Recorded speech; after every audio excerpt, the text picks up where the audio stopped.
We are talking about this big accomplishment made by our County Board of Supervisors yesterday, unanimously approving to expand mental health services throughout the county.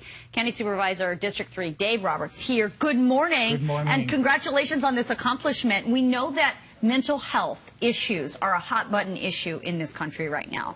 Everybody is talking about how can we handle this? How can we take care of these people? And this money certainly is going to help. You know, when I joined the board over 3 years ago, this was one of my top priorities. What can we do? This touches so many different issues. Gun violence, public safety, homelessness. So what could we do? So we've been making a lot of improvements in behavioral health. Yesterday, we approved unanimously to do what we call a mid-year enhancement. We added over $6 million to improve mental health delivery services in the county, in addition to the $140 million we're already spending. Let's talk about where we stand in San Diego County right now with mental health services, about how many people are in the system, about how many more, I think what's probably more interesting is how many more are outside the system looking in. So, you know, San Diego County has a population a little over 3.2 million people. Approximately 73,000 right now touch our behavioral health system.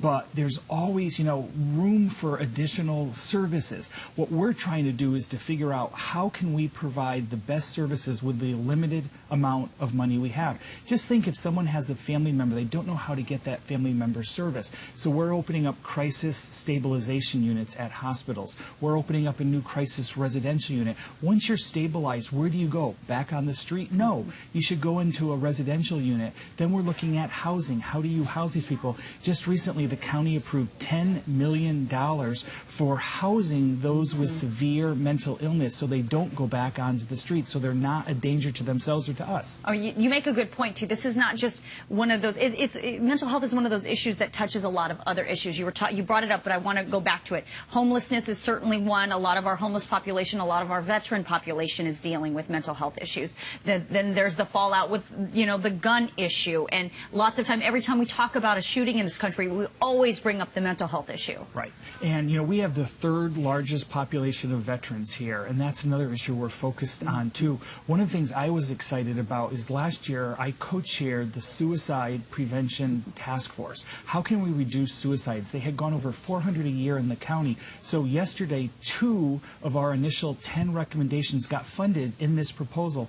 One was to expand psychiatric emergency response teams so that when somebody calls 911, like I had to 2 years ago when somebody attacked me, you want a clinician to come with the public safety person to see what's going on. And so that was an enhancement. We also added services for transitioning age foster youth and for LGBTQ youth. So great services to really improve mental health services. Also important areas to tackle as well, those 2 you just mentioned. I want to also, just so people at home are aware of where this money is coming from. Is this are these our tax dollars? Where is this money coming from? No, people never really understand funding. Of course, finance is my background. This funding predominantly comes out of the Mental Health Services Act, which is, some people call it the millionaire's tax. And each county gets a set amount of money, and they have to prioritize how that money is spent. It's very complicated, and there's things you can and can't spend it on.